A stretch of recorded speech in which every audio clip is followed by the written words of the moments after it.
Ready? Set? Smash!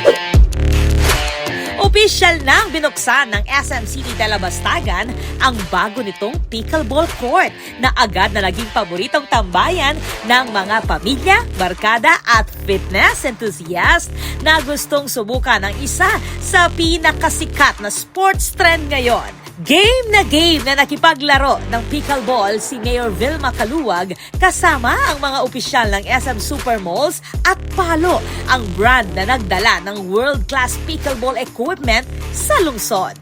Ay, syempre, kailangan natin yan nowadays kasi syempre, health is wealth. Kaya kailangan mag-exercise and at the same time, kailangan habang nag-exercise tayo, nag-enjoy tayo.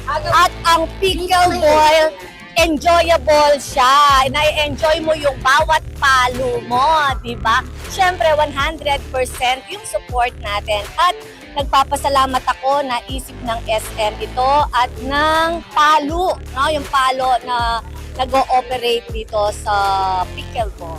May 4 na outdoor courts na bukas araw-araw mula 2 p.m. hanggang 11 p.m. Kaya suwak ito para sa mga gustong maglaro pagkatapos ng trabaho o bonding session ng pamilya tuwing gabi.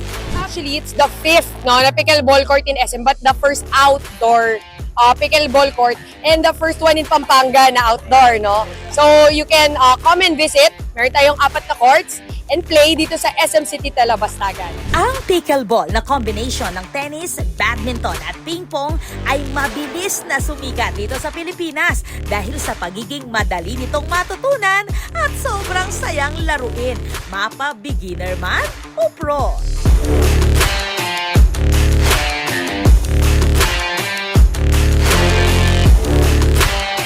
Kaya kung gusto mong ma-experience ang smash and laugh vibes, tara na sa SM City Talabastagan Pickleball Court, ang bagong home court para sa play, fitness at friendship.